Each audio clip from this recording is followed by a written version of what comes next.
అందరికీ praise the lord. దేవుని నామంలో కూడి ఉన్న ప్రతి ఒక్కరికి కూడా మీ అందరికీ వందనాలు చెల్లించుకుంటున్నాను. మొదటిగా వాక్యం చూసుకుందాము. సామెతలు 14:1 సామెతలు 14:1 జ్ఞానవంతురాలు తన ఇల్లు కట్టును, మూఢురాలు తన చేతులతో తన ఇల్లు ఊడబెరుకును. ఈ వాక్యాన్ని బట్టి ఒకసారి ప్రార్థించుకుందాము. అందరూ కనులు మూసుకోండి. హల్లెలూయా, హల్లెలూయా, హల్లెలూయా. పరిశుద్ధుడా, మహోన్నతుడా, మహాగండ యేసయ్యా, మీకు వందనాలు చెల్లించుకుంటున్నాను తండ్రి. మీకు స్తోత్రములు ప్రభువా. ఇదిగో నా ప్రభువా, ఇచ్చిన వాక్యాన్ని బట్టి వందనాలు తండ్రి, స్తోత్రములు తండ్రి.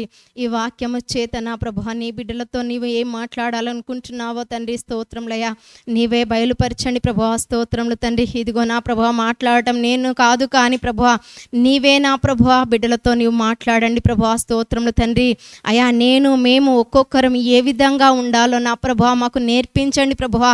ఇదిగో మా ఇల్లును మేము ఏ విధంగా కట్టుకోవాలో నా తండ్రి, మా కుటుంబాన్ని మేము ఏ విధంగా కట్టుకోవాలో ప్రభువా నీవే తెలియపరచండి ప్రభువా. మీకు స్తోత్రములు తండ్రి.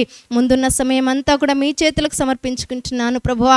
ఇదిగో నా ప్రభువా, ఎంతమంది బిడ్డలైతే వాక్యాన్ని వింటున్నారో నా ప్రభువా, అయా ప్రతి ఒక్క హృదయాన్ని తెరవండి ప్రభువా. వాక్యానుసారంగా జీవించుటకు నీ యొక్క వాక్యాన్ని అంగీకరించే మనస్సును దయచేయమని నా ప్రభువా, అయా నన్ను నేను తగ్గించుకుంటూ మీ నామమును హెచ్చిస్తూ ప్రభువైన యేసుక్రీస్తు నామం పేట అడిగి ప్రార్థిస్తున్నాను తండ్రి, ఆమేన్.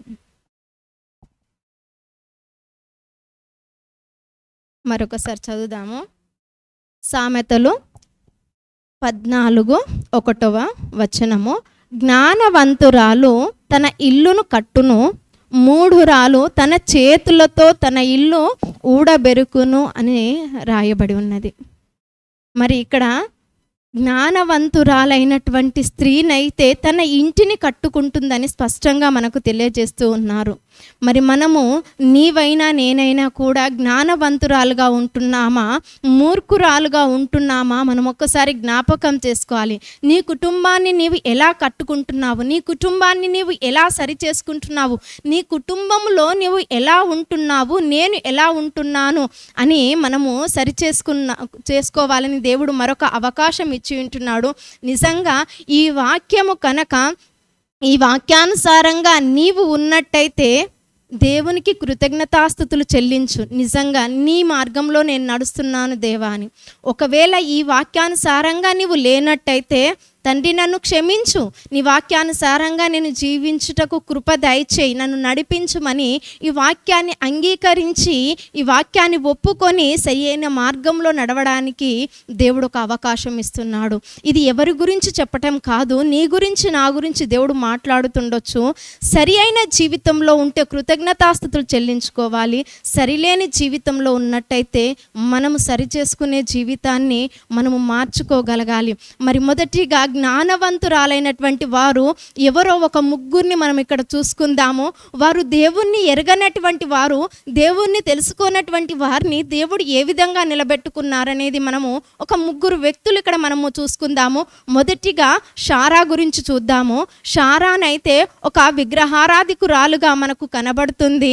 ఈ షారా ఎవరో కాదు, అబ్రహాము భార్య అయినటువంటి షారాయి. తన మామ పేరు తెరాహు. వీరు కల్దీల దేశములో ఊరు అనే పట్టణంలో ఉంటున్నారు. కల్దీల దేశము అనంటే ఇది ఒక మెసొపొటేమియా దేశము, అంటే బాబులోనియా దేశము అని మనం చెప్పుకోవచ్చు. మరి ఇలాంటి దేశంలో వాళ్ళు ఒక విగ్రహారాధికులుగా విగ్రహాలు చేసుకునేటువంటి వారిగా మనకి ఇక్కడ వారు కనబడుతున్నారు. వారైతే ఆ కల్దీల దేశంలో నుండి దేవుడు పిలిచినప్పుడు వారు అక్కడి నుండి బయలుదేరి వచ్చారు. అయితే తెరాహుకు 3 కుమారులు ఉన్నారు. ఆ 3 కుమారులలో మొదటివాడు అబ్రహాము, రెండవ వాడి పేరు నాహోరు, మూడవ వాని పేరు హారాను.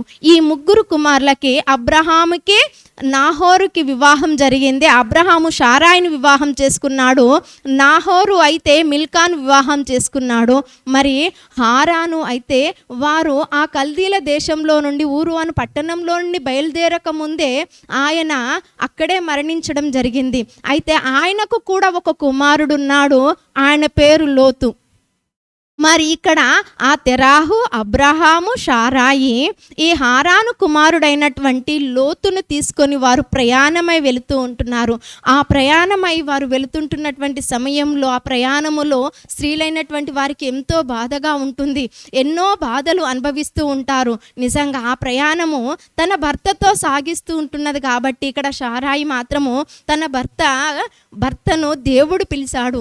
తను ఎక్కడికైతే నడిపించమని అన్నాడో ఆ మార్గములోనే తన భార్య కూడా, షారా కూడా నడుస్తూ ఉన్నది.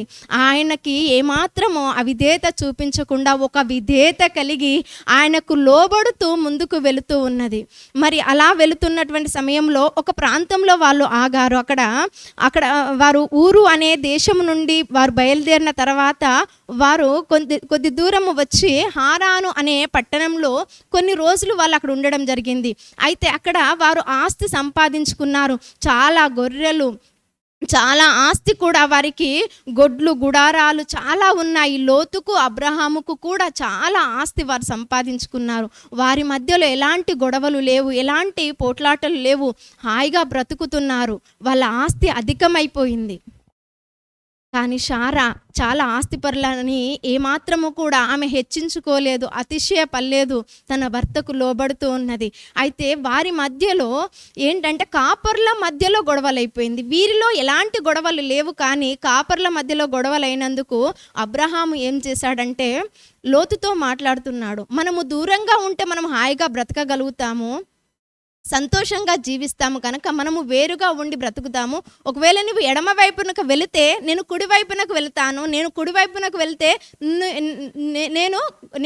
నువ్వు కుడి వైపునకు వెళ్తే నేను ఎడమ వైపునకు వెళ్తాను అని ఆయన సమాధానం చెప్పను.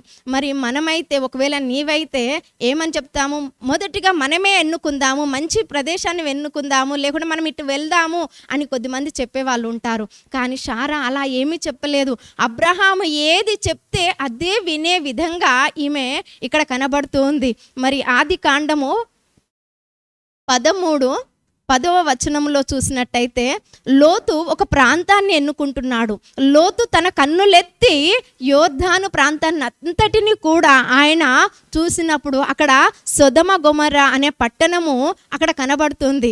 అయితే ఆ సొదొమ గొమొర్రా పట్టణము నాశనం కాకముందు అది ఎంత చక్కగా ఉంది అంటే అది యెహోవా తోట వలెను, ఐగుప్తు దేశము వలెను నీళ్లు పారు దేశమై ఉండెను. చాలా చక్కగా ఉంది. అది యెహోవా తోట వలె చాలా పచ్చగా కనబడుతుంది, చాలా అందంగా కనబడుతుంది. మరి అలాంటి ప్రాంతాన్ని లోతు ఎన్నుకున్నాడు. మరి అక్కడ షారా ఉంది. మరి ఆ షారా ఉన్నప్పుడు మరి షారా అనొచ్చు, మనం ఈ ప్రాంతం బాగా ఉంది కదా, ఇక్కడనే ఉందాము అనొచ్చు. కానీ అక్కడ తన భర్త అది కోరుకోలేదు. ఎందుకంటే మొదటగా ఎదుటి వారికి ప్రాధాన్యత ఇస్తున్నాడు. నువ్వు ఎక్కడ ఉంటావో దానికి ఆపోజిట్గా నేను ఉంటాను, నువ్వు అక్కడ ఉండు నేను ఇక్కడ ఉంటాను అని ఖచ్చితంగా కండిషన్ పెట్టట్లేదు. కానీ నువ్వు అటు పక్కన, నువ్వు ఎడమ పక్కన ఉంటే నేను కుడి పక్కన ఉంటాను, నువ్వు కుడి పక్కన ఉంటే నేను ఎడమ పక్కన ఉంటాను, ఆ ప్రాంతంలో ఉందాము మనము అని ఆయన చెప్పినప్పుడు చక్కటి ప్రాంతాన్ని లోతైతే ఎన్నుకున్నాడు. కానీ ఇక్కడ షారా తన భర్తకు లోబడి ఏమాత్రము కూడా ఎదురు తిరిగి మాట్లాడలేదు. ఒక విధేయత కలిగినటువంటి స్త్రీగా, విధేయత కలిగినటువంటి ఒక భార్యగా, విశ్వాసముతో అబ్రహాము బయలుదేరుతున్నట్టుగా ఆ అబ్రహాము ఎవరి మీదైతే విశ్వాసం ఉంచిండో అదే విశ్వాసము షారా కూడా తండ్రి అయిన దేవుడి మీద విశ్వాసం ఉంచి ముందుకు నడుస్తుంది. తన భర్త అడుగు జాడలో నడుస్తూ ఉన్నది, ఎదురు చెప్పకుండా నడుస్తూ ఉన్నది. చాలా చక్కగా ఆ ప్రయాణం అంతట్లో కూడా ఎలాంటి అలసట లేకుండా, కొన్ని కష్టాలు అలసట వచ్చినప్పుడు, బాధలు వచ్చినప్పుడు కూడా వాటిని సహించుకుంటూ ముందుకు వెళుతున్నటువంటి ఒక స్త్రీగా మనకిక్కడ కనబడుతుంది. మరొక స్త్రీని మనం చూసుకుందాము. రిబ్కా అనే ఒక స్త్రీ మనకు కనబడుతుంది. ఈ రిబ్కా ఎవరో కాదు, నాహోరు మిల్కా, అబ్రహాము యొక్క సహోదరుడైనటువంటి నాహోరు మిల్కా కుమారుడైనటువంటి బెతూయేలు కుమార్తె. చూద్దాము ఆది కాండము 24:15 వచనంలో. అబ్రహాము సహోదరుడైన నాహోరు భార్యయగు మిల్కా కుమారుడైన బెతుయేలుకు పుట్టిన రిబ్కా కడవ భుజము మీద పెట్టుకొని వచ్చెను. ఆ చిన్నది మిక్కిలి చక్కనిది, ఆమె కన్యక, ఏ పురుషుడును ఆమెను కూడలేదు. మరి ఇక్కడ ఈ రిబ్కా అనే వ్యక్తి ఇక్కడ మనకు కనబడుతుంది. ఆమెకి ఇంకా వివాహము కాలేదు. అయితే ఈమె దగ్గరికి ఎవరు వచ్చారంటే అబ్రహాము యొక్క పెద్ద దాసుడైనటువంటి ఎలియాజరు ఇస్సాకుకు భార్య కోసమని వెతుకుతూ వస్తున్నాడు. దేవుడు ఎవరినైతే చూపిస్తారో, ఏ స్త్రీనైతే చూపిస్తారో ఆమెను వెతుక్కుంటూ దేవుడి మీద భారము వేసి ఆయన వస్తూ ఉన్నాడు. ఎవరో అందమైనటువంటి స్త్రీని చూసి వివాహం చేద్దామని ఇక్కడ ఉద్దేశం కాదు. దేవుడు నిర్ణయించినటువంటి వారిని మాత్రమే ఇక్కడ వివాహం చేద్దాము అని అబ్రహాము కలిగి ఉన్నాడు. ఆ అబ్రహాము ఎలియాజరుకి చెప్పిండు, దేవుడే నీకు తోడై ఉంటాడు, నీవు బయలుదేరు వెళ్ళుమని చెప్పినప్పుడు అతను బయలుదేరి వెళ్ళాడు. ఎవరిని చూడాలో, ఎక్కడికి వెళ్ళాలో తెలియదు. ఆ స్త్రీ ఎవరో కూడా తెలియదు. ఇప్పుడైతే ఫోన్లు ఉన్నాయి, ఫొటోస్ చూసి గుర్తుపట్టవచ్చు, కానీ ఎలా ఉంటారో కూడా తెలియదు. ఆయన వెళ్ళాడు. అతన్ని వెళ్ళి దేవునికి మాత్రమే అప్పచెప్పుకున్నాడు. ఒక సూచనగా, ఒక నిబంధనగా దేవుడితో మాట్లాడుకున్నాడు. అదేవిధంగా అక్కడ ఏం చేస్తున్నారు, ఆమె ఎవరి కుమార్తె అంటే అబ్రహాముకు సహోదరుడైనటువంటి నాహోరు మిల్కాకు పుట్టినటువంటి బెతూయేలు యొక్క కుమార్తెనే ఈ రిబ్కా. అంటే ఈ ప్రాంతంలో నుండే, మెసొపొటేమియా అనే ప్రాంతములో నుండే షారాయి వచ్చింది. ఇప్పుడు ఈ రిబ్కా కూడా ఆ ప్రాంతము నుండే వస్తుంది. ఇక్కడ అబ్రహాం అయితే దేవుణ్ణి నమ్మి విశ్వసించి, ముందైతే విగ్రహారాధికుడుగా ఉన్నాడు, తర్వాత దేవుణ్ణి నమ్మి విశ్వసించి దేవుణ్ణి భయభక్తులతో ముందుకు వెళుతున్నాడు. అదే సన్నిధిలో తన కుమారుణ్ణి పెంచారు, ఇస్సాకుని పెంచుకున్నారు. ఆ కుమారుడికి వివాహం చేయడానికి ఒక చక్కని దాన్ని వెతుకుతూ వస్తున్నారు. ఆమె పేరే రిబ్కా. ఆమె ఎలా ఉందంట, ఆమె గుణము, ఆమె అందం ఎలా ఉంటుందంట, మిక్కిలి చక్కనిది అని అంటున్నారు. ఈమె చాలా చక్కగా ఉంది, చాలా అందంగా ఉంది. మనం అనుకుంటాము శారీరకంగా చాలా అందంగా ఉన్నటువంటి స్త్రీని చేసుకుంటే చాలు అని అనుకుంటారు. నిజంగా యవనస్తులైనటువంటి స్త్రీలకు కూడా ఇక్కడ ఒక హెచ్చరిక లాంటిదే. ఎందుకంటే అందము ముఖ్యం కాదు, శారీరకమైనటువంటి అందము ముఖ్యం కాదు, కానీ ఆత్మీయమైనటువంటి వంటి అందమే ముఖ్యమైనది. అంతరంగములో ఉండేటువంటి అందము ముఖ్యమైనటువంటిది. ఆమె ఎలా ఉంటుంది, ఆమె కన్యక లాగానే ఉంటుంది. కన్యక అంటే ఏ పురుషుడును కూడా ఆమెను చూడలేదు, అంటే కూడలేదు, అంటే ఆమె ఎవరితో కూడా అనవసరమైనటువంటి సంబంధము పెట్టుకోలేదు, ఏ పురుషుడితో కూడా వెళ్ళలేదు. ఇప్పుడు చూసినట్టయితే, ఇప్పుడు యవనస్తులనైతే చూస్తే ఎక్కడ పడితే అక్కడ వివాహము కాకముందే విచ్చలవిడిగా తిరుగుతున్నారు. కాలేజీలకు అని చెప్పేసి ఎంతోమంది పిల్లలు అసలు ఎక్కడికి వెళ్తున్నారో తెలియని పరిస్థితి. వివాహము కాకముందే అనేకమైనటువంటి పాపపు జీవితము జీవిస్తున్నారు. కానీ ఇక్కడ మనము గ్రహించాలి ఈమె ఎలాగుంటుంది అనేది. తన తల్లిదండ్రుల దగ్గరనే ఉంటుంది. ఆమె ఏ పురుషుణ్ణి కూడా కూడలేదు అని అంటున్నది. నిజమే, మనము వివాహం కావచ్చు, కానీ మన ముందు ఉన్నటువంటి జీవితాలు ఎలాగున్నాయి. మనము వివాహం కాకముందు, నీ వివాహము కాకముందు కూడా నీవు కూడా ఇలానే రిబ్కాలాగా ఒక కన్యకలా ఏ పురుషుణ్ణి కూడా కూడకుండా ఉన్నటువంటి స్త్రీలు అయితే నువ్వు ధన్యురాలవు. నిజంగా దేవుని బిడ్డలైనటువంటి వారు ఇలానే ఉండాలి. ఒకవేళ ఇలాంటి పాపపు పనులు చేసినటువంటి వారు కూడా ఉన్నారు, వారిని కూడా దేవుడు క్షమిస్తున్నాడు. ఎందుకంటే దేవుడి ఎదుట అవును నేను తప్పు చేశాను అని ఒప్పుకున్నట్టయితే, ఇంకా ఎప్పుడు కూడా ఈ పాపము చెయ్యకుండా ఉన్నట్టయితే, దేవుని ఎదుట ఒప్పుకొని పశ్చాత్తాపపడి ఇంకా ఎప్పుడు చేయకుండా ఉన్నట్టయితే వారికి పాప క్షమాపణ ఉంది. అంతేకాని ఉట్టినే ఒప్పుకొని మరలా తిరిగి అదే పాపము చేసినట్టయితే వారికి మాత్రం పాప క్షమాపణ లేదు. నిజంగా ఈ స్త్రీ కూడా ఆమె ఎలాంటి గుణగణాలు కలిగి ఉన్నదో చూద్దాము. 18వ వచనములో అందుకామె అయ్యా త్రాగమని చెప్పి త్వరగా తన కడవను చేతి మీదికి దించుకొని అతనికి దాహం ఇచ్చాను. ఇక్కడ ఏంటంటే ఆ ఎలియాజరు ఆమె దగ్గరికి వచ్చి నాకు కొంచెము తాగడానికి నీళ్ళు ఇవ్వవా అని అడిగినప్పుడు ఆమె వెంటనే తన కడవ మీద, తన భుజం మీద ఉన్నటువంటి కడవను దింపి ఆయనకు వెంటనే పోస్తూ ఉంది. అంటే ఆతిథ్యం ఇస్తుంది. వెంటనే అడిగిన వారికి దాహము తీర్చేటువంటి ఒక స్త్రీగా అక్కడ కనబడుతుంది. ఆమె అంత మాత్రమే కాదు, ఆమె తనకు దాహము తీర్చి ఇంకా ముందు చూసుకున్నట్టయితే తనకు మాత్రమే కాకుండా తనతో తీసుకొని వచ్చినటువంటి వంటలు ఉన్నాయి. ఆ వంటలన్నింటికి కూడా తను పరిగెత్తుకుంటూ పోయి, ఆ బావి దగ్గరికి పరిగెత్తుకుంటూ పోయి ఆ వంటలకు కావలసినటువంటి నీరునంతా కూడా తోడి పోస్తూ ఉన్నది. నిజంగా వంటలు నీరు తాగడం అంటే మామూలు కాదు. అవి చాలా నీరు తాగి అవి 40 రోజుల వరకు మరలా నీరు తాగకుండా జీవించగలవు. అంటే అన్ని రోజులకు తగ్గంత నీరుని తీసుకుంటుంది. మరి అక్కడ చాలా వంటలు వచ్చి ఉంటాయి.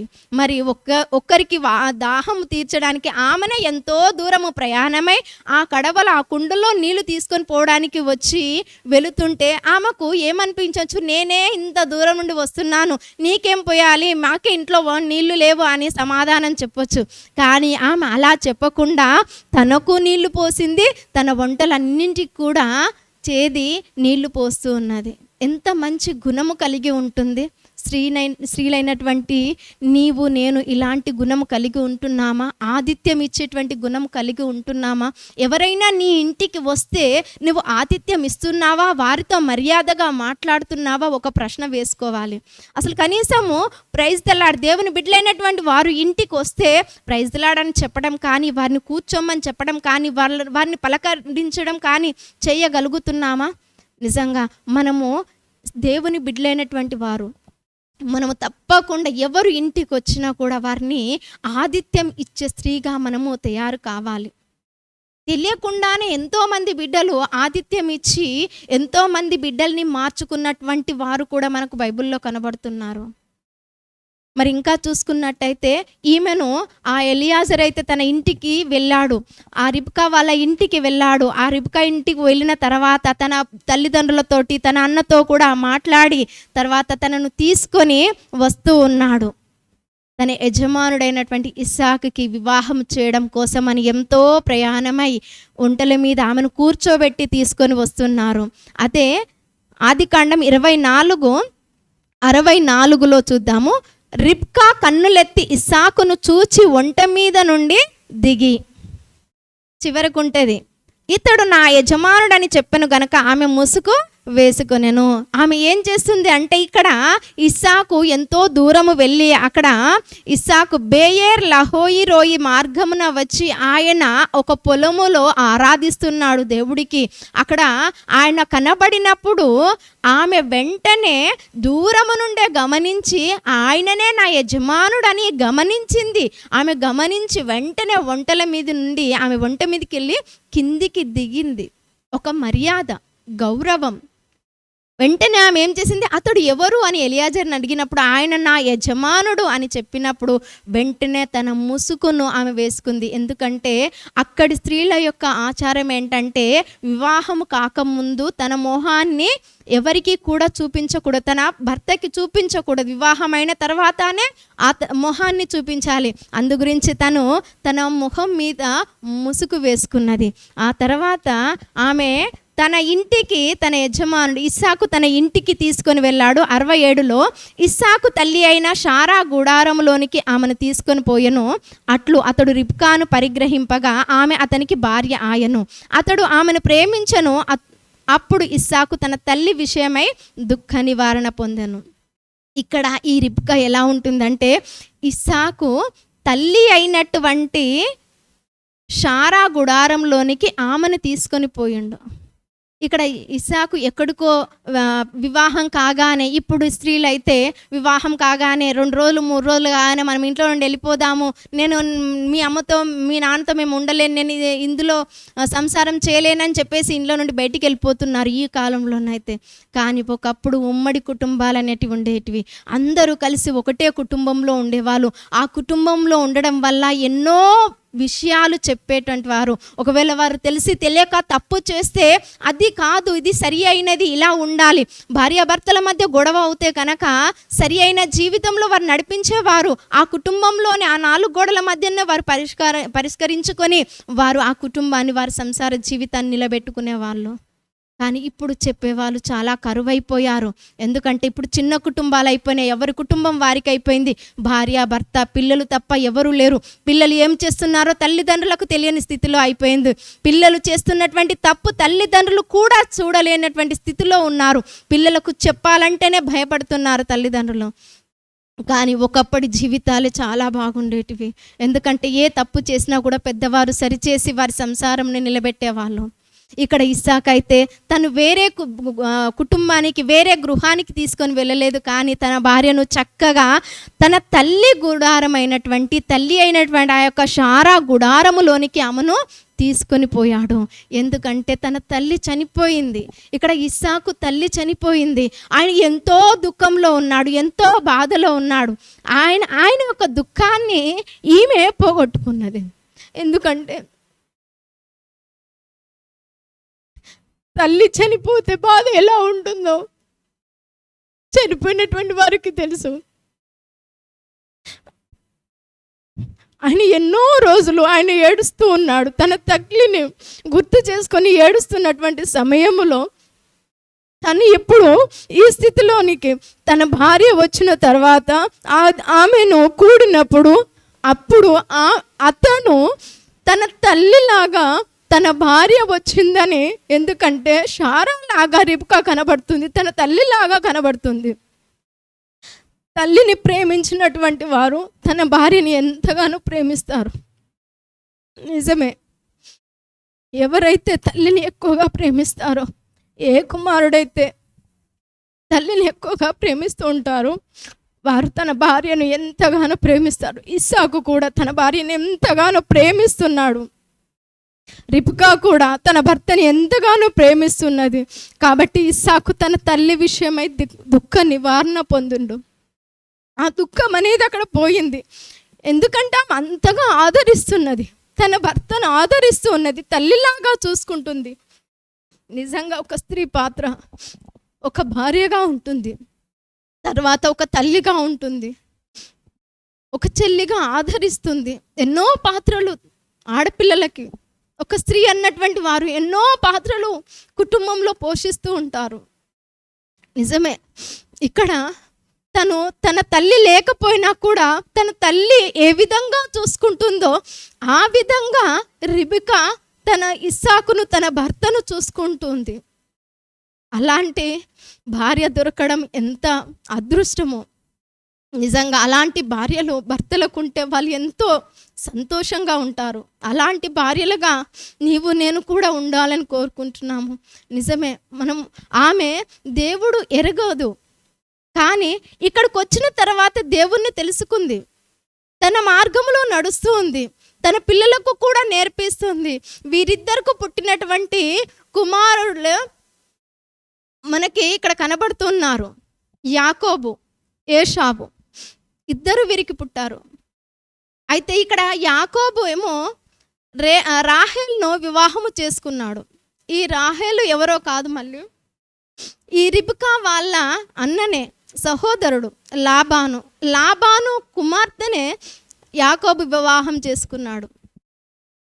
అయితే ఈమెనైతే ఆమె తన భర్త అడుగుజాడల్లో సరిగా నడవలేకపోయింది. కానీ ఇంకొక వ్యక్తి మనకి ఇక్కడ కనబడుతూ ఉన్నది. ఇంకొక వ్యక్తిని మనం చూసుకుందాము.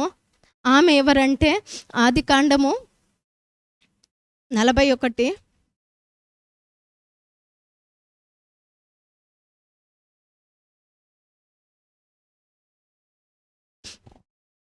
ఈ వ్యక్తినైతే బైబిల్లో పెట్టారు అనంటే ఈమె గురించి కూడా మనం ఏదో నేర్చుకోవాల్సి ఉంటుంది. బైబిల్లో ఒకరి పేరు ఉన్నదనంటే వారి గురించి మనం ఏదో తెలుసుకోవాలి. నిజంగా అలాంటి వారైతేనే మనకి బైబిల్లో ఉంటుంది. ఈ బైబిల్ మొత్తంలో 3 సార్లు ఆమె పేరు మనకు రాయబడి ఉన్నది. ఆదికాండము 41, 45, 50లో, అదేవిధంగా ఆదికాండం 46, 20లో మాత్రమే ఆమె పేరు రాయబడింది. ఒకసారి చదువుకుందాము. ఆదికాండము 41-45. ఫరో యోసేపునకు జప్నత్మానేహు అను పేరు పెట్టి అతనికి ఓను యొక్క యాజకుడైన పోతిఫెరా కుమార్తెను ఆసేనతునిచ్చి పెళ్లి చేసెను. 50వ వచనంలో, కరువు సంవత్సరములు రాకమునుపు యోసేపుకి 2 కుమారులు పుట్టిరి. ఓను యొక్క యాజకుడైన పోతిఫెరా కుమార్తె ఆసేనతో అతనికి వారిని కనెను. అదేవిధంగా ఆదికాండము 46:20లో, యోసేపునకు మనష్షే ఎఫ్రాయిములు పుట్టిరి. వారిని ఐగుప్తు దేశమందు ఓనుకు యాజకుడగు పోతిఫెరా కుమార్తె అయిన ఆసేనతో అతన్ని కనెను. ఈ 3 సార్లు మాత్రమే ఈమె పేర్లు ఉన్నది. ఈమె పేరు ఏంటి? ఆసేనతు. అసలు ఆసేనతు అనంటే అర్థము, ఈమె ఎవరి భార్య అంట? యోసేపు భార్య. ఎవరు చేశారు ఈ వివాహము అంటే ఫరో యోసేపును ప్రేమించి అతని గుణగణాలు తెలుసుకొని ఆయన ఎంతో మంచివాడు, దేవుడికి ఆయనకు యోసేపుకు దేవుడు తోడై ఉంటున్నాడని గ్రహించి ఆయన పేరు కూడా మార్చాడు. ఆయన పేరు జప్నత్మోనేహు అను పేరు పెట్టి అతనికి ఓను యొక్క యాజకుడైన, ఓను అంటే సూర్యదేవుడు, సూర్యదేవుడికి యాజకుడు అంటే వీరు దేవుని బిడ్డలా అంటే కాదు, విగ్రహారాధన చేసేటువంటి వారు, సూర్య దేవతకు పూజించేటువంటి వారు. ఆ యాజకుడు ఓను యొక్క యాజకుడైన పోతిఫెరా కుమార్తెకు ఆసేనతు. మరి ఈ ఆసేనతు ఐగుప్తు దేవతలకే ఈమె దాసురాలు అని పేరు. ఐగుప్తు దేవతలకు దాసురాలు అని పేరు పెట్టుకున్నటువంటి ఈ ఆసేనతు ఇప్పుడు యోసేపుకు భార్య అయింది. నిజంగా దేవుడు యోసేపుకు ఎంతగానో తోడుగా ఉన్నాడు. మరి దేవుని కుమారుడైనటువంటి ఈయనకి ఒక విగ్రహారాధికురాలైనటువంటి భార్య రావటం ఏంటి అనంటే నిజమే, భక్తిపరుడైనటువంటి వారికి, విగ్రహారాధికులైనటువంటి వారు భార్యగా రావటం ఇది దేవుని సంకల్పం. దేవుడు నిర్ణయించినటువంటి వివాహం ఎవరు మార్చగలరు? దేవుడే నిర్ణయించాడు కదా. ఎందుకంటే సరి అయినటువంటి భార్య తనకు కావాలని దేవుడు నిర్ణయించినటువంటి ఈమె ఆసేనతు. ఆమె కూడా తనకు ఎంతగానో తోడుగా ఉంటుంది.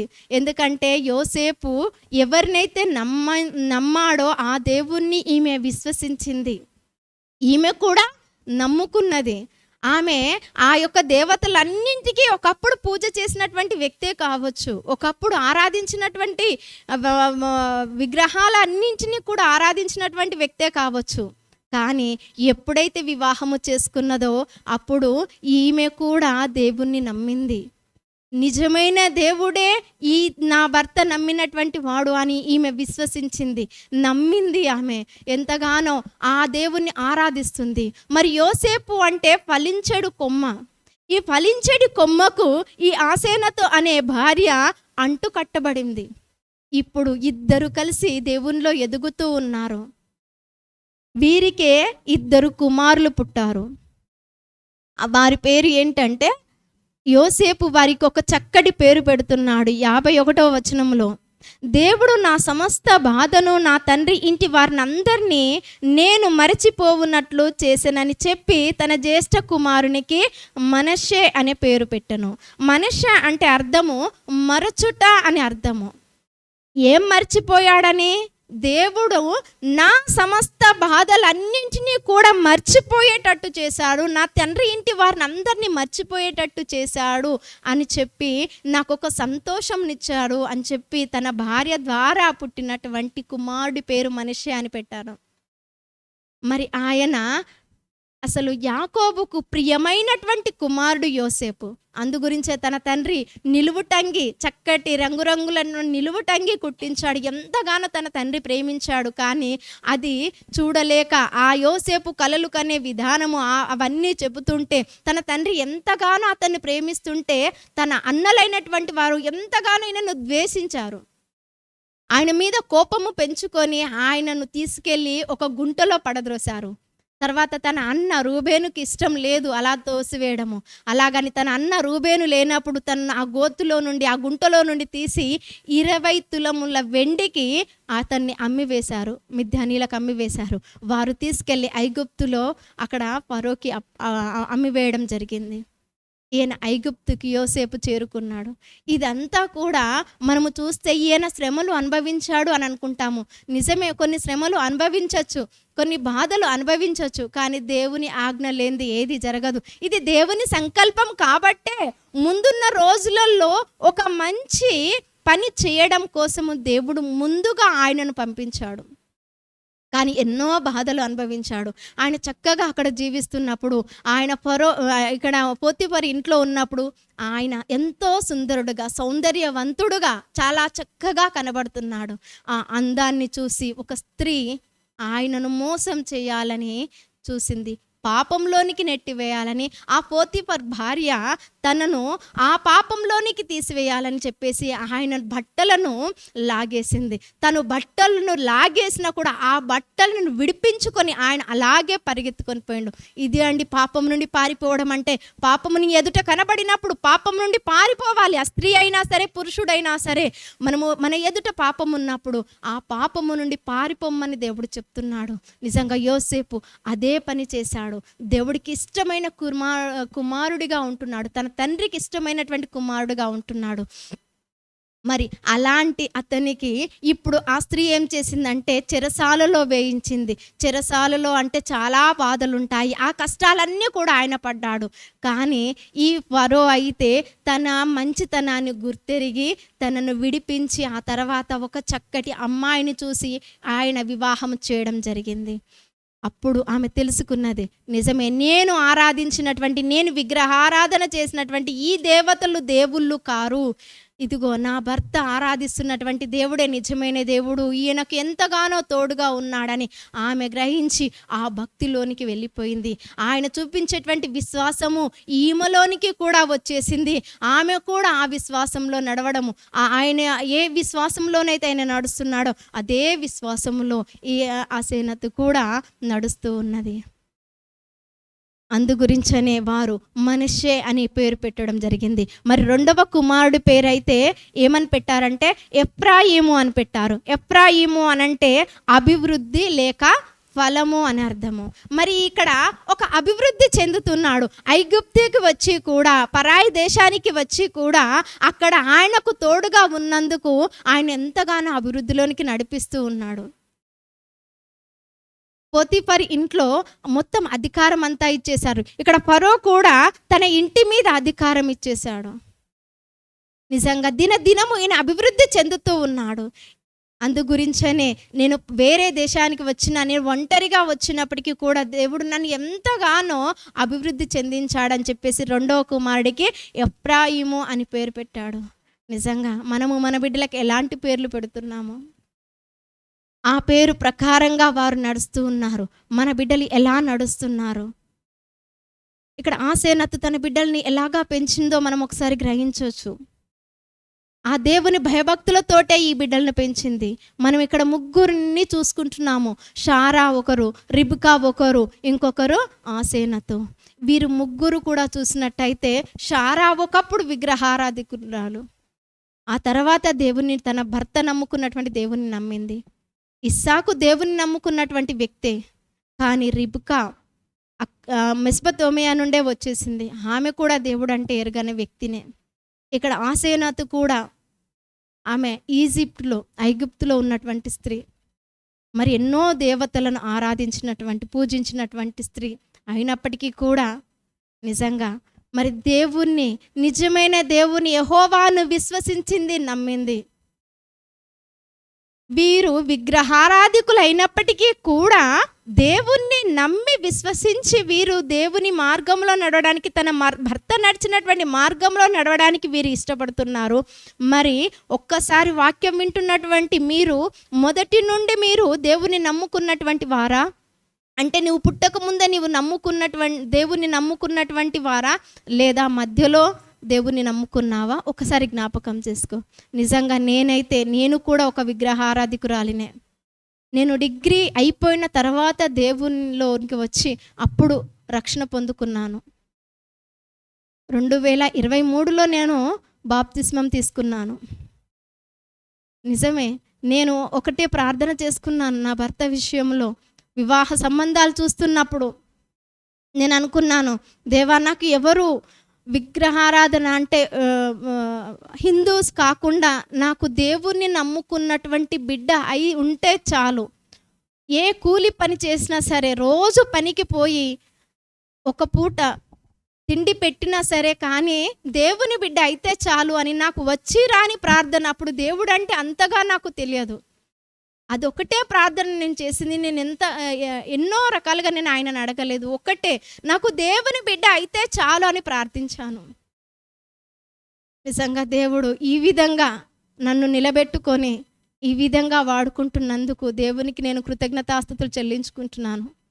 నిజంగా వీరు ఎలాగా ఉంటున్నారు, తన ఇంటిలో తన భర్త నడిచినటువంటి మార్గంలో ఎలా నడుస్తున్నారు, మరి నీవు నేను కూడా నడుస్తున్నామో ఒకసారి జ్ఞాపకం చేసుకోవాలి.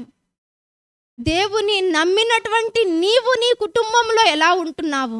దేవుణ్ణి విశ్వసిస్తున్నావా? దేవునికి ప్రార్థిస్తున్నావా? తన భర్తలు ప్రార్థిస్తున్నప్పుడు వారి ప్రార్థనలో ఏకీభవిస్తున్నటువంటి స్త్రీలు వీరు. నీవు ఏకీభవిస్తున్నావా? నీ భర్త ఒకవేళ బలహీనుడేమో, పనులకు పోయేసి వచ్చి ఒకవేళ అలసిపోతున్నాడేమో, అలాంటి సమయంలో మరి ప్రార్థించమని నువ్వు అడుగుతున్నావా? ఒకవేళ తనతో నువ్వు ఏకీభవిస్తున్నావా, లేదా నువ్వే ఒక అడ్డుబండగా ఉంటున్నావా? ఒక్కసారి జ్ఞాపకం చేసుకోవాలి. నిజంగా దేవుడు ఇలాగా చూపిస్తున్నాడంటే ఇక్కడ ఏమంటున్నాడంటే, ఆయన 1 పేతురు 3:1 స్త్రీలారా మీరు మీ స్వపురుషులకు లోబడి ఉండుడి అని అంటున్నాడు. స్వపురుషులు అంటే నీ యొక్క భర్తకు నీవు లోబడి ఉండాలి, నా యొక్క భర్తకు నేను లోబడి ఉండాలి. అలాంటి లోబడి ఉండేటువంటి మనస్సు శారా మనకు కనబడుతున్నది. నీవు లోబడుతున్నావా? ఇదేమో తగ్గింపని కాదు. పురుషుడు ఎక్కువ, స్త్రీ తక్కువ అని కాదు ఇక్కడ దేవుడు ఉద్దేశము. అవ్వ ఆదామును చేసినప్పుడు దేవుడు మొదటిగా ఆదామును చేశాడు, ఆదాముకు సహకారిగా అవ్వను చేశాడు. ఆయన ప్రేమను పంచుకోవాలి అని, ఆయనతో సమానంగా నీవు ఉండాలని చెప్పేసి, ఆయనకు సహకారిగా ఉండాలని చెప్పేసి, నువ్వు సహకారిగా నీవు ఉంటున్నావా ఒకసారి గమనించాలి. నీ భర్తకు నువ్వు లోబడుతున్నావా ఒకసారి గ్రహించాలి. అదేవిధంగా సామెతలు 18:22 భార్య దొరికిన వారికి మేలు దొరుకును అని అంటున్నాడు. భార్య దొరికిన వారికి మేలు దొరుకును.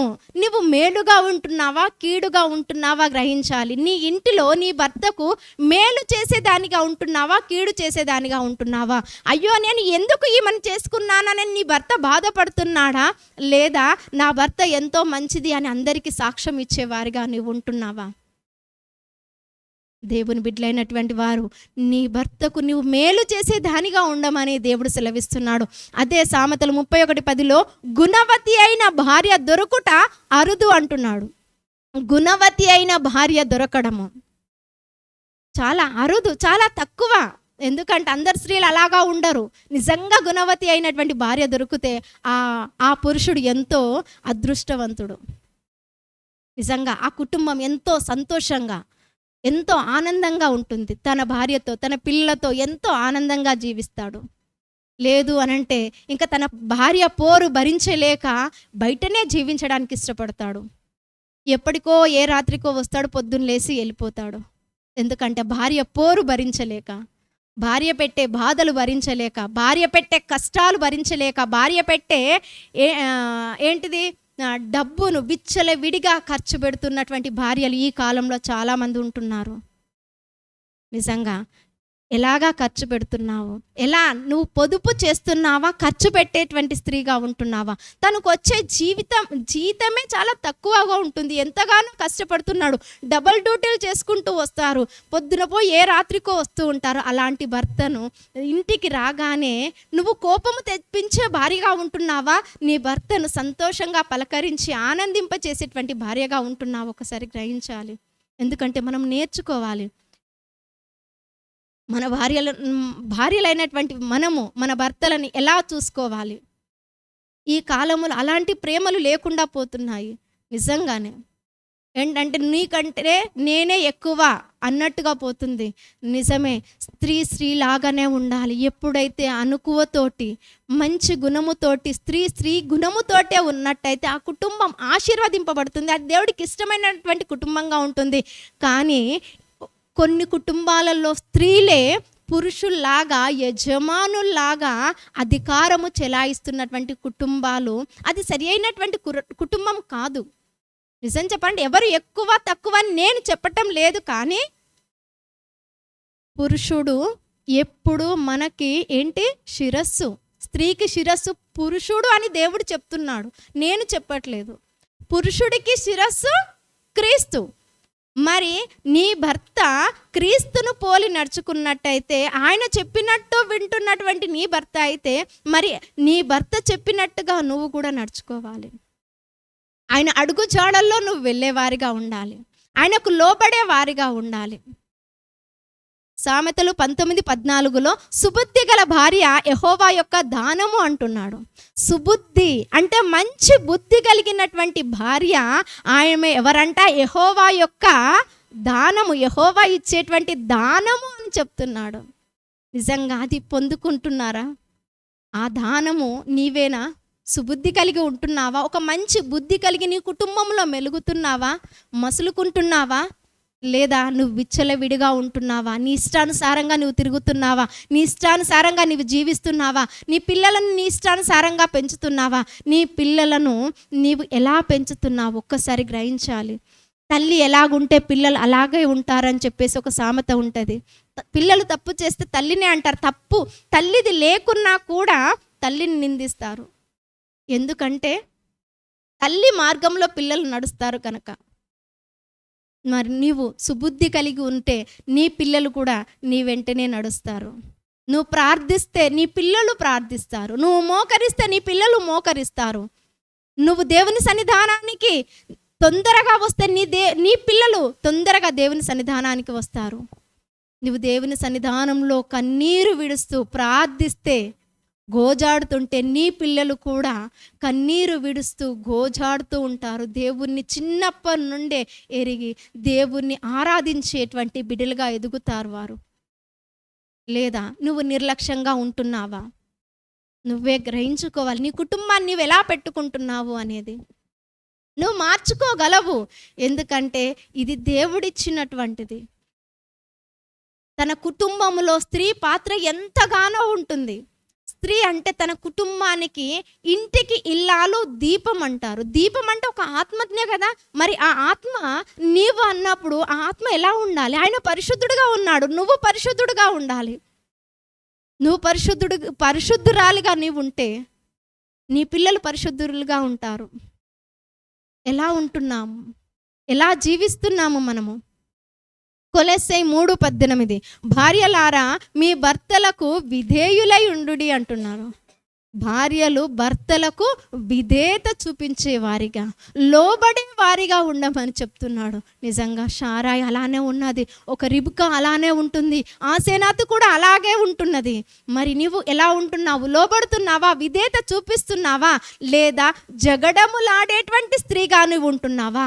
నీ కుటుంబంలో ఎప్పుడూ గొడవలేనా? నీ కుటుంబంలో ఎప్పుడూ అల్లర్లేనా? నీ కుటుంబంలో ఎప్పుడూ అరుపులేనా? పక్కవారు ఏమనుకుంటున్నారు? నువ్వు దేవుని బిడ్డవై అయ్యి ఉండే కూడా నీ ఇంటిలో గొడవలు అవుతుంటే నిజంగా ఎదుటివారు వీరు దేవుని బిడ్డలా సాతాను బిడ్డలా అనే రకంగా నువ్వు తయారవుతున్నావా? లేదంటే నిజంగా వీరి కుటుంబము దేవుని బిడ్డలు, ఆ కుటుంబం ఎంతో చక్కగా ఉంటుంది, తన భార్య పిల్లలతోటి ఎంతో అన్యోన్యంగా జీవిస్తారు అనే సాక్ష్యం కలిగి ఉంటున్నావా? ఒకసారి నీవే గ్రహించుకోవాలి. ఎలా ఉంటున్నావో నీవే పరీక్షించుకోవాలి. మనం అరిచేవారిగా ఉండకూడదు, అనుకువ కలిగి ఉండాలి, పొదుపు చేసేటువంటి స్త్రీగా నీవు ఉండాలి. పిల్లలతో నీవు ఎలా ఉండాలి, ఎలా మసులుకోవాలో కూడా తెలిసిన స్త్రీగా నీవు ఉండాలి. పిల్లలు ఉన్నప్పుడు ఎలాగుండాలి, పిల్లలు లేనప్పుడు ఎలాగా ఉండాలి, అందరిలో ఉన్నప్పుడు ఎలాగుండాలి, ఒంటరిగా ఉన్నప్పుడు ఎలా ఉండాలి.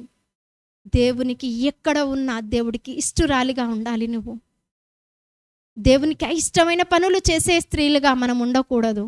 దేవునికి ఇష్టమైనటువంటి స్త్రీగా నువ్వు తయారు కావాలి. నిజంగా దేవుడు నీ భర్తనే కనుక దేవుని సన్నిధానంలో వాడుకోవాలని ఉద్దేశం కలిగి ఉంటే నీ భర్తను నువ్వు పంపించడానికి నువ్వు ఇష్టపడుతున్నావా? నేను ప్రార్థనకు వెళ్తున్నాను అని చెప్తే ఎందుకు ప్రార్థనకు అని అంటున్నావా? నేను కూడా నీతో పాటు వస్తాను అని వెంటబడి వస్తున్నావా? ఒక్కసారి గ్రహించాలి. నిజంగా భార్యాభర్తలు ఇద్దరు కలిసి దేవుని సన్నిధానంలో గడిపితే ఎంత ఆనందము. తల్లిదండ్రులను చూసి తన పిల్లలు దేవుని సన్నిధానంలోనికి వచ్చి గడిపితే ఎంత ఆనందము, ఎంత సంతోషము. ఆ కుటుంబము దినదినము వర్ధిల్లుతూ ఉంటుంది, ఆశీర్వదింపబడుతూ ఉంటుంది. కొన్నిసార్లు కొన్ని కష్టాలు, నష్టాలు, శ్రమలు రావచ్చు ఆ కుటుంబానికి. ఎందుకంటే అలాంటి కుటుంబాన్ని సాతాను పీడిస్తుండొచ్చు. ఒకవేళ మనము చేసేటువంటి పాపములను బట్టి కూడా మన కుటుంబంలో శోధన రావచ్చు. ఏ రకంగా అయినా కూడా దేవుడు నీకు తోడుగా ఉంటాడు. ఎల్లప్పుడూ దేవుడు తోడుగా ఉంటాడు. ఎందుకంటే నీవు దేవుని సన్నిధానానికి వస్తున్నావు కాబట్టి, దేవునికి ఇష్టమైన బిడ్డగా నీవు ఉన్నట్టయితే దేవుడు ఎప్పుడు తోడుగా ఉంటాడు. అలాగా ఉండడానికి నీవు ఇష్టపడతావా? లేదా గొడవలు పెట్టుకుంటూ జగడమాడుతూ అందరితో బయట గల్లీలో కానీ, నీ బంధువులతో కానీ, స్నేహితులతో కానీ, అన్నదమ్ములతో కానీ గొడవలాడుతూ ఉంటావా? అలాగా ఉండకూడదు. ఎందుకంటే అలాగా ఉన్నటువంటి స్త్రీలు దేవునికి అవమానపరిచేటువంటి స్త్రీలుగా తయారు కాకూడదు మనము. అలాగా మొదటి రాజులు 11:4లోనైతే కొంతమంది భార్యలను చూస్తున్నాము. ఒకటే వ్యక్తి, ఆ వ్యక్తి ఎవరో కాదు, సొలొమోను అనేక మంది భార్యలను చేసుకున్నాడు. ఆ భార్యలందరూ కూడా ఆయనను పక్కదారిన పట్టించాడు. నిజంగా సొలొమోను ఎంతో భక్తిపరుడు, దావీదు కుమారుడు సొలొమోను. అలాంటి సొలొమోను ఎంతగానో దేవుణ్ణి ప్రార్థించి ఆయన నుండి జ్ఞానమును, ఐశ్వర్యమును పొందుకున్నటువంటి ఆ కుమారుడు తన భార్యల ద్వారా చెడిపోయాడు. తన భార్యలు చేయమన్నటువంటి విగ్రహారాధన చేసి బలులు అర్పించి తను చెడిపోయాడు, దేవుని నుండి దూరం అయిపోయాడు. అలాంటి స్త్రీగా నీవు ఉంటున్నావా? లోకానికి వేరే నీ భర్తను జీవింపమని చెప్తున్నావా? లేదంటే లోకంలో కలిసిపోమని చెప్తున్నావా? పాపంలో కలవడానికి, లోకంలో కలవడానికి, చెడు స్నేహాలు, చెడు తలంపులు, చెడు కోరికల ద్వారా లోకంలోనికి నీ భర్తను నడిపిస్తున్నావా? లేదు అంటే నీ భర్త ఒకవేళ భక్తిపరుడైతే దేవుని సన్నిధానంలో నడవడానికి ఇష్టపడుతున్నావా? ఒకవేళ నీ భర్త భక్తిహీనుడైనప్పటికీ కూడా నీవు దేవుని బిడ్డవైతే నీ భర్తను కూడా నీవు మార్చుకోవచ్చు. ఎందుకంటే నీ ప్రవర్తననే నీ భర్తను మారుస్తుంది, నీ మంచితనమే నీ భర్తను మారుస్తుంది, నీ ప్రార్థననే నీ భర్త మారుస్తుంది. మనము చేయవలసింది ఏమీ లేదు, ఆయన దగ్గర ఒక్కటే ఉంది. మనకు కావాల్సింది ఒకటే మందు, ప్రార్థన, అంతే. మనకు కావాల్సింది ఒక్క ప్రార్థననే. అది కొద్దిగా ఆలస్యం అవుతుండొచ్చు, వెంటనే రావచ్చు, కొన్ని దినాలు పట్టొచ్చు, కొన్ని సంవత్సరాలు పట్టొచ్చు. కానీ నువ్వు పొందుకునే వరకు ప్రార్థించు, నువ్వెవరినైనా మార్చుకోగలుగుతావు. ఎందుకంటే ఆయన నమ్మదగిన వాడు. ఆయనకు అసాధ్యమైందంటూ ఏది లేదు, ఆయనకు సమస్తము సాధ్యమే. నీ ప్రార్థన ఆయన వింటాడు, నీ మొరను ఆయన వింటాడు. నువ్వు వినాలి అనంటే, ఆయన వినాలి అంటే నువ్వు ప్రార్థించాలి. నీ భర్తకు నువ్వు లోబడాలి, నీ భర్తకు నువ్వు విధేయత చూపించాలి. మనల్ని ప్రభువైన యేసుక్రీస్తు నీ పరిశుద్ధమైనటువంటి స్త్రీలుగా ఉండడము కోసమే మనల్ని పిలిచి ఉన్నాడు. పరిశుద్ధమైనటువంటి స్త్రీలుగా నువ్వు ఉండడానికి నువ్వు ఇష్టపడుతున్నావా? పరిశుద్ధమైన స్త్రీలుగా ఉండి నీ భర్తకు నువ్వు లోబడి ఉండు. పరిశుద్ధమైన స్త్రీలు కాకుండా అపరిశుభ్రంగా అవిధేయత కలిగి ఉన్నట్టయితే మన కుటుంబానికి శాపం వస్తుంది. ఆ శాపము రాకముందే జాగ్రత్త పడు, మేలుకో. నిజంగా ఆ నిర్లక్ష్యం నుండి, సోమరితనం నుండి, బంధకాల నుండి విడిపింపబడి నిజంగా ప్రార్థన చేయడానికి ముందుకు వెళ్ళు. ఎందుకంటే రానున్న రోజులు ఎలా ఉంటున్నాయో తెలియదు, చాలా భయంకరమైన రోజులు రాబోతున్నాయి. ఆయన రాకడ కూడా ఎంతకాలం ఉందో కూడా తెలియదు. అది రాకముందే మనము సిద్ధపడదాము. మనం ఎలా ఉండాలి? దేవుడిచ్చేటువంటి జ్ఞానమును పొందుకున్నటువంటి స్త్రీలుగా మనము తయారు కావాలి. దైవభక్తి కలిగినటువంటి భార్యగా నీవు ఉండాలి. దైవభక్తి కలిగినటువంటి ఒక పిల్లలకు నేర్పించేటువంటి తల్లిగా నువ్వు తయారు కావాలి. తన ఇంటిని ఏ విధంగా పోషించుకోవాలి, ఏ విధంగా పొదుపు చేసుకోవాలి, ఏ విధంగా అణకువతో ఉండాలి నేర్చుకోవాలి. తన ఇంటికి ఎవరైనా వస్తే ఆతిథ్యం ఇచ్చేటువంటి స్త్రీలుగా తయారు కావాలి. నిజమే, కొంతమంది దైవ సేవకులు ఇంటికి వచ్చినప్పుడు నువ్వు ఆతిథ్యం ఇస్తున్నావా? దైవ సేవకులే కాదు, విశ్వాసులే కావచ్చు, బంధువులే కావచ్చు, స్నేహితులే కావచ్చు, నువ్వు ఆతిథ్యం ఇస్తున్నావా? నీవు ఆతిథ్యం ఇస్తే నీ పిల్లలు కూడా ఆతిథ్యం ఇవ్వడము నేర్చుకుంటారు. నీ మార్గంలోనే వారు నడుస్తారు. వారితో నువ్వు మాట్లాడకుండా, వారికి కావలసినటువంటి సేవ నువ్వు చేయకుండా ఉన్నట్టయితే నీ పిల్లలు కూడా రేపు నీకు కూడా అదే పరిస్థితి తీసుకొని వస్తే నీ పరిస్థితి ఏంటి? కొంతమంది కొన్ని ఇళ్ళలోకి పోయినప్పుడు వారి భర్తలను, ఎక్కడికి పోయినావు ఇంతసేపు, ఎందుకు అక్కడికి వెళ్ళావు, ఎందుకు అంతసేపు ఉన్నావు అని చెప్పి ప్రశ్నించి వారిని నానా విధాలుగా బాధ పెడుతుండొచ్చు.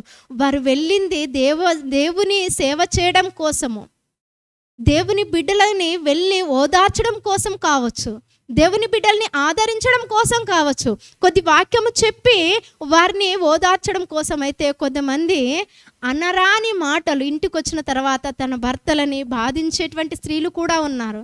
వారింటికి ఎందుకు వెళ్ళావు, ఎందుకు వెళ్ళావు అసలు అని చెప్పేసి వారిని బాధ పెడుతున్నటువంటి స్త్రీలు కూడా ఉండొచ్చు. నిజంగా ఆ కుమారుడే నిజంగా ఎలాంటి తప్పు లేకుండా ఉన్నట్టయితే నీ పరిస్థితి ఏంటి? నువ్వు తప్పు చేసినట్టు కాదా? నువ్వు అనుమానిస్తున్నట్టు కాదా? నిజంగా ప్రతి కుటుంబంలో ప్రతి స్త్రీ కూడా గమనించాలి, అనుమానం అనేది ఒక పిశాచము లాంటిది.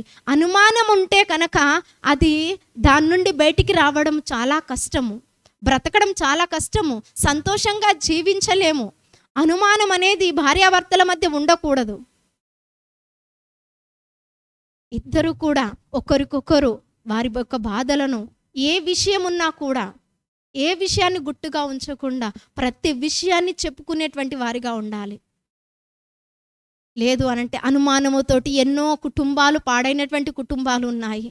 ఈ అనుమానము జీవితముతోటి వాళ్ళు ప్రశాంతమైనటువంటి జీవితం జీవించలేని కుటుంబాలు చాలా ఉన్నాయి. ఎందుకు? దేవుడు నీకుండగా ఎందుకు అనుమానము? ప్రార్థించు. నీ భర్త ఎక్కడికి వెళ్ళినా నువ్వు ప్రార్థిస్తూ ఉండు. పాపంలో పడడానికి అవకాశం లేదే. అలాంటి సమయంలో నువ్వు ప్రార్థించకుండా అనుమానిస్తే ఏం లాభము? నువ్వు ప్రార్థించకుండా నువ్వు ఎక్కడికి వెళ్తున్నావంటే ఏం లాభము? నా భర్త ఎక్కడికి వెళ్తున్నాడో దేవా, ఆయనకు తోడుగా ఉండు, ఆయనకు తోడుగా ఉండి నడిపించు అన్నప్పుడు, దేవుడు తోడుగా ఉన్నప్పుడు పాపము చేయడానికి అవకాశం ఉంటుందా? దేవుడు చూస్తున్నాడు కదా, దేవుడు పాపం చేయకుండా వారిని ఆపుతాడు కదా. ప్రార్థించు. నువ్వు ప్రార్థించకుండా నిర్లక్ష్యంగా ఉండి అనవసరమైనటువంటి అనుమానాలు పెట్టుకోవడం, అనవసరంగా భర్త రాగానే గొడవలు పెట్టుకోవడము, ఇలాంటివి స్త్రీలకు తగదు. అలా ఉండడము దేవుడికి ఇష్టము లేదు. అన్నింటిలో కూడా మితముగా ఉండాలి స్త్రీలైనటువంటి వారు. ప్రతి విషయములో కూడా తన కుటుంబాన్ని పోషించేవారిగా, తన కుటుంబములో పిల్లలని చక్కగా పోషించేవారిగా, ఎలాగా వారికి కావలసినవి అందించేవారిగా ఉండాలి. అనవసరమైనవి ఇవ్వకూడదు. అనవసరమైనవి వారికి ఇవ్వడం వల్ల వారికి తల్లిదండ్రులు పడే కష్టాలు పిల్లలకు తెలియకుండా వారి ఇష్టానుసారమైనటువంటి జీవితం జీవిస్తున్నారు. తల్లిదండ్రులకు బాధలు తీసుకొని వస్తున్నారు. ఈ కాలంలోనైతే ఎంతో కష్టపడి పిల్లలని పెంచి పోషిస్తూ ఉంటే పిల్లలకు ఆ బాధ తెలియకుండా వారు విచ్చలవిడిగా బయట తిరుగుతూ ఉన్నారు. నీ బాధ, నువ్వు ఎంత కష్టపడుతున్నావు, నీ భర్త ఎలా కష్టపడుతున్నాడో, ఎంతగా కష్టపడి సంపాదిస్తున్నాడు, ఎన్ని బాధలు అనుభవిస్తున్నాడు, ఒకసారి కూర్చొని నీ పిల్లలతో మాట్లాడు. నువ్వు మాట్లాడే సమయం నీ పిల్లలకు ఇవ్వట్లేదు. ఫోన్ ముందు పెట్టేసి, టీవీలు ముందు పెట్టుకొని అనవసరమైనటువంటి ముచ్చట్లు పెట్టుకుంటూ, ముసలమ్మ ముచ్చట్లు పెట్టుకుంటూ, వాళ్ళ మీద వీళ్ళ మీద చెప్పుకుంటూ పిల్లలతో సరిగా మాట్లాడకుంటే, పిల్లలు ఖరాబు కాకుంటే ఏమవుతారు? పిల్లలతో మనము సంతోషంగా మాట్లాడాలి, అన్ని విషయాలు చెప్పాలి వారికి. తల్లి అయినప్పుడు అన్ని విషయాలు కూడా పిల్లలకు చెబుతూ ఉండాలి. మంచి ఏది, చెడు ఏది, ఎవరితో ఎలా ఉండాలి, ఎవరితో ఎలా మాట్లాడాలి అని చాలా విషయాలు తల్లి చెప్పాలి. ఎందుకంటే తండ్రికి సమయం ఉండదు, కానీ తల్లికి సమయం చాలా ఉంటుంది. అలా మాట్లాడితే పిల్లలు కూడా మారడానికి అవకాశం ఉంటుంది. కానీ వారి దారి వారి, వీరి దారి వీరి అని అంటే ఆ కుటుంబాలు చాలా విడిపోతున్నాయి. అలాగా ఉండకూడదు. ఇక్కడ మనము ఏం నేర్చుకుంటున్నామనంటే, ఈ స్త్రీలు, ముగ్గురు స్త్రీలు, విగ్రహారాధన చేసేటువంటి స్త్రీలు, విగ్రహారాధన నుండి వచ్చినటువంటి వారు, కల్దీల దేశములో నుండి, మెసొపొతేమియా అనే దేశము నుండి వచ్చినటువంటి స్త్రీలు, ముగ్గురు స్త్రీలు. శారా విశ్వాసముతో ఉన్నది, భర్తకు లోబడుతూ ఉన్నది. ఆ తర్వాత రెండో వ్యక్తి రిబ్కా, ఆమె తను ఇంటికి వచ్చినటువంటి వారికి, అంటే తన దగ్గరికి వచ్చినటువంటి ఆ ఎలియాజరుకు ఆతిథ్యం ఇచ్చింది. అతనికినే కాకుండా తన శక్తి కొలది ఆతిథ్యం ఇచ్చింది. తన శక్తి కొలది ఆమె సహాయము చేసింది. తన భర్త కనబడగానే గౌరవించింది, లోబడింది, విధేయత చూపించింది, ఓదార్చింది. తన తల్లి దుఃఖము నుండి, తన తల్లికి ఉన్నటువంటి, తల్లిపోయినటువంటి దుఃఖములో నుండి ఆ బాధను తీసివేసింది. అంటే అంతగా ఆమె హత్తుకుపోయింది, అంతగా ప్రేమిస్తుంది. తల్లి ప్రేమించినట్టుగా ఆమె తన భర్తను ప్రేమిస్తుంది, ఓదార్స్తుంది, దుఃఖ నివారణకు కారణమైంది ఈ రిబ్కా. ఇక్కడ ఆసేనాతు విధేయురాలుగా ఉంటుంది, ఒక సహకారిగా ఉంటుంది, గుణవతి అయినటువంటి భార్యగా ఉంటుంది. దైవభక్తి, తన భర్తకున్నటువంటి దైవభక్తి తనలోనికి కూడా వచ్చింది. ఆ దైవభక్తితో ఈమె మెలుగుతుంది. మరి విగ్రహారాధన చేసినటువంటి స్త్రీలే ఇలాగా ఉంటే, దేవుణ్ణి నమ్ముకున్నటువంటి, మొదటి నుండి పుట్టినప్పటి నుండే దేవుణ్ణి ఎరిగినటువంటి నీవు, సండే స్కూల్ నుండి దేవుణ్ణి తెలుసుకున్నటువంటి నీవు ఎలాగా ఉంటున్నావు? ఒక్కసారి గ్రహించాలి. అందుకే బైబిల్లో అంటారు, మొదటి వారు కడపటి వారవుతారు, కడపటి వారు మొదటి వారవుతారు అని. నిజమే. విశ్వాసము రోజు రోజు దినదినము సన్నగిల్లుతూ ఉంది, దినదినము తగ్గిపోతూ ఉన్నది. నీవు మొదటిగా విశ్వాసరాలుగా ఉన్నావేమో, కానీ ఇప్పుడు ఆ విశ్వాసం ఉన్నదా ఒకసారి గ్రహించాలి. ఎంతో మంది దేవుని ఎరగనటువంటి వారు ఇప్పుడు దేవుణ్ణి తెలుసుకొని దేవుని సన్నిధానంలో వచ్చి మోకరించి ప్రార్థించి ఎంతగానో గోజాడుతుంటున్నారు. నీ ఎదుట, నీ కళ్ళ ముందు గోజాడుతూ వారు రక్షణ పొందుకుంటున్నారు, పరిశుద్ధాత్మను పొందుకుంటున్నారు, అనేక ఆశీర్వాదాలు నీ ఎదుట వారు పొందుకుంటున్నప్పుడు నీవెందుకు పొందుకోలేకపోతున్నావు? ఒకసారి గ్రహిస్తున్నావా? ఎందుకంటే నీలో ప్రార్థన లేని కారణం చేత, నీలో విధేయత లేని కారణం చేత, నీకు ఆతిథ్యం ఇచ్చే గుణము లేని కారణం చేత, నీ భర్తకు, నీ కుటుంబంకి, ఇతరులకు లోబడే స్వభావం నీలో లేని కారణం చేత.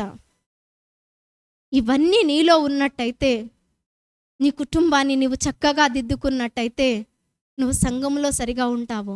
కుటుంబాన్ని సరిగా చేసుకోలేనటువంటి స్త్రీ సంఘములో సరిగా ఎలా ఉండగలదు? మొదటిగా కుటుంబములో సరి అయిన స్త్రీగా ఉండాలి. మొదట కుటుంబములో నీ కుటుంబాన్ని సరి చేసుకున్నట్టయితే నువ్వు సంఘములో కూడా సరి అయిన స్త్రీగా, దేవునికి ఇష్టమైనటువంటి స్త్రీగా నువ్వు ఉండగలుగుతావు. అప్పుడు పరిచర్యలో కూడా నువ్వు నమ్మకంగా ఉంటావు, ఏ పని చేసినా కూడా నువ్వు నమ్మకంగా చేస్తావు, దేవునికి ఇష్టరాలుగా ఉంటావు. నీ ఇంటిలో నీ భర్తకు ఇష్టరాలుగా ఉన్నట్టుగా దేవుని సన్నిధానంలో నీవు దేవుడికి ఇష్టరాలుగా ఉంటావు. దేవునికి ఇష్టరాలనంటే సంఘం అంతా కూడా ఒక కన్యక. ప్రతి ఒక్క స్త్రీ కూడా నువ్వు దేవునికి ఇష్టరాలుగా, పవిత్రురాలుగా, పరిశుద్ధురాలుగా ఉన్నట్టయితే దేవునికి మనం ఒక కన్యకగా ఉన్నట్టుగా. నువ్వు కన్యకగా ఉండడానికి ఇష్టపడుతున్నావా? పరిశుద్ధంగా ఉండడానికి నువ్వు ఇష్టపడుతున్నావా? అయితే దేవుని సన్నిధానంలో నీ యొక్క తప్పులన్నిటినీ ఒప్పుకొని విడిచిపెట్టు. నీ పాపపు జీవితం అంతా కూడా ఒప్పుకొని విడిచిపెట్టు. ఒకప్పుడు పాపము చేశావేమో, ఒకప్పుడు దేవునికి అయిష్టంగా జీవించావేమో, ఒకప్పుడు చెయ్యరాని పనులన్నీ చేశావేమో, నీ భర్తను అనరాని మాటలు నీవు అన్నావేమో, నీ భర్తకు నువ్వు లోబడకుండా అవిధేయత చూపించావేమో. భర్త కొడితే తిరిగి భార్యలు కొట్టేటువంటి స్త్రీలు కూడా ఉన్నారు ఇప్పుడు. నిజంగా దేవుడు ఏమని చెప్తున్నాడు? ఒక చెంప కొడితే ఇంకొక చెంప చూపించమని దేవుడు చెప్తున్నాడు. అది పురుషులైనా సరే, పురుషులకే దేవుడు చెప్తున్నప్పుడు, స్త్రీవైన నీవు నీ భర్త ఒక దెబ్బ కొడితే తిరిగి కొట్టడానికి నీకు అధికారం ఉందా? నేను తగ్గించట్లేదండి, కానీ చెప్తున్నాను. ఎందుకంటే భర్తలకు విధేయత కలిగి ఉండాలి. నిజమే, ఒక దెబ్బ కొట్టాడేమో కోపం వచ్చి, నువ్వు సైలెంట్గా ఉంటే అది అంతటితోటే సమస్య పోతుంది కదా. తిరిగి నువ్వు కొడితే ఆ గొడవ ఎక్కడి వరకు వెళ్ళిపోతుంది? బయటి వరకు వెళ్ళిపోతుంది. నవ్వుల పాలైపోతాము, నలుగురిట్లో నవ్వుల పాలైపోతాం. మన జీవితం నవ్వుల పాలవుతుంది. మన కుటుంబ జీవితాన్ని నవ్వుల పాలు చేసుకోకూడదు. మన కుటుంబ సమస్యను మన కుటుంబంలోనే చూసుకోవాలి. మన కుటుంబంలోనే పరిష్కరించుకోవాలి. భార్యాభర్తలైనటువంటి వారు మాట్లాడుకోవాలి. భార్యాభర్త తల్లిదండ్రులైనటువంటి వారు పిల్లలకు సర్ది చెప్పాలి. ఇలాంటి స్త్రీలుగా ఉండడం దేవుడికి ఇష్టంగా ఉంది. దేవుడికి ఇష్టమైన బిడ్డలుగా ఉండడానికి దేవుడు ఇష్టపడుతున్నాడు. పరిశుద్ధులగుటకే దేవుడు మనల్ని పిలిచిండు, కానీ అపవిత్రులుగా ఉండడానికి నిన్ను నన్ను పిలవలేదు. ఆయన నమ్మకమైన వాడు కనుక నీవు నేను కూడా నీ కుటుంబంలో, నా కుటుంబంలో, మన సంఘంలో నమ్మకంగా ఉందాము, నమ్మకంగా జీవిస్తాము, విశ్వాసంతో ముందుకు వెళ్దాము, పవిత్రులుగా ఉందాము. దేవుడి వాక్యాన్ని దేవుడు దీవించి ఆశీర్వదించును గాక. ప్రార్థించుకుందాము. హల్లెలూయా, హల్లెలూయా. ప్రభువా, మా గొప్ప దేవుడా, మీకు వందనాలు తండ్రి. మీకు స్తోత్రం చెల్లించుకుంటున్నాను ప్రభువా. ఇచ్చిన ఈ యొక్క వాక్యాన్ని బట్టి మీకు వందనాలు చెల్లించుకుంటున్నాను ప్రభువా. స్తోత్రములు తండ్రి. ఇదిగో నా ప్రభువా, జ్ఞానవంతురాలు తన ఇల్లును కట్టుకొనని చెప్తుంటున్నావు. నిజమే నా ప్రభువా. జ్ఞానవంతురాలైనటువంటి స్త్రీలుగా ఏ విధంగా ఉండాలో నా ప్రభువా మాకు నేర్పించి ఉంటున్నావు తండ్రి. నిజమే, మా యొక్క కుటుంబాన్ని మేము కట్టుకుంటకు నా ప్రభువా. స్తోత్రములయ్యా. నీవు నా ప్రభువా, నీవు మాట్లాడి ఉంటున్నావు తండ్రి. మీకు వందనాలు తండ్రి. అయా మా యొక్క భర్తలకు నా ప్రభువా మేము విధేయత కలిగి ఉండుటకు, అయా లోబడి ఉండుటకు నా ప్రభువా, మా యొక్క పిల్లలను నా ప్రభువా ఏ విధంగా వారికి భక్తిపరులుగా తీర్చిదిద్దడానికి కావలసినటువంటి సువార్తను ప్రకటించుటకు నా ప్రభువా, దేవుని మాటలు చెప్పుటకు నా ప్రభువా అయా మమ్మల్ని తయారు చేయండి ప్రభువా. మీకు వందనాలు తండ్రి. ఒకవేళ తెలిసి తెలియక నా ప్రభువా మేమేమైనా తప్పు చేశామేమో దయతో క్షమించండి, మన్నించండి తండ్రి. మీకు స్తోత్రములు ప్రభువా. నీవే కృప దయచేయండి. అవును నా ప్రభువా, అయా మూర్ఖురాలు తన చేతితోటే అయా తనకు ఇల్లును ఊడబెరుకుగానని సెలవిస్తున్నావు నా తండ్రి. మూర్ఖురాలుగా మేము ఉండకుండా నా తండ్రి నువ్వు సహాయం చేయండి. ఇదిగో సొలొమోను భార్యలైతే తన వారి కుటుంబాలను ఊడబెరుకున్నారు ప్రభా. ఒక యెజబేలు కూడా తన కుటుంబాన్ని ఊడబెరుకుంది ప్రభా. లోతు భార్య కూడా తన కుటుంబం నా తండ్రి సరిగా చూసుకోలేకపోయింది తండ్రి. అలాగా మేము ఉండకుండా ప్రభు ఆ స్తోత్రములు తండ్రి. ఒక నా ప్రభు ఆ స్తోత్రములయ్యా జ్ఞానవంతురాలైనటువంటి స్త్రీలుగా నీవిచ్చేటువంటి జ్ఞానమును పొందుకొని నా ప్రభా నీలో ఎదుగుటకు, నీలో ఫలించుటకు నా ప్రభా, నీలో అంటకట్టబడుటకు సహాయము చేయండి తండ్రి. స్తోత్రములు ప్రభా. ఇదిగో యోసేపుకు ఆసేనతు నా ప్రభా ఏ విధంగా అంటకట్టబడి నా ప్రభా జీవించి ఉంటుందో అలాగా నా తండ్రి నేను నా భర్తకు అయా మేము ఒక్కొక్కరం కూడా మా భర్తలకు మేము నా ప్రభా అంటకట్టబడి నా ప్రభా మేము నా ప్రభా ఫలించుటకు సహాయము చేయండి ప్రభా. మీకు స్తోత్రములు తండ్రి. ఇదిగో నా ప్రభా తండ్రి అయా నా ప్రభా నా తండ్రి మా సంఘంలో నా తండ్రి ఇదిగో నీకు మేము ఒక్కొక్కరం అంటగట్టబడి జీవించే కృపను మాకు దయచేయండి తండ్రి. మీకు వందనాలు ప్రభా.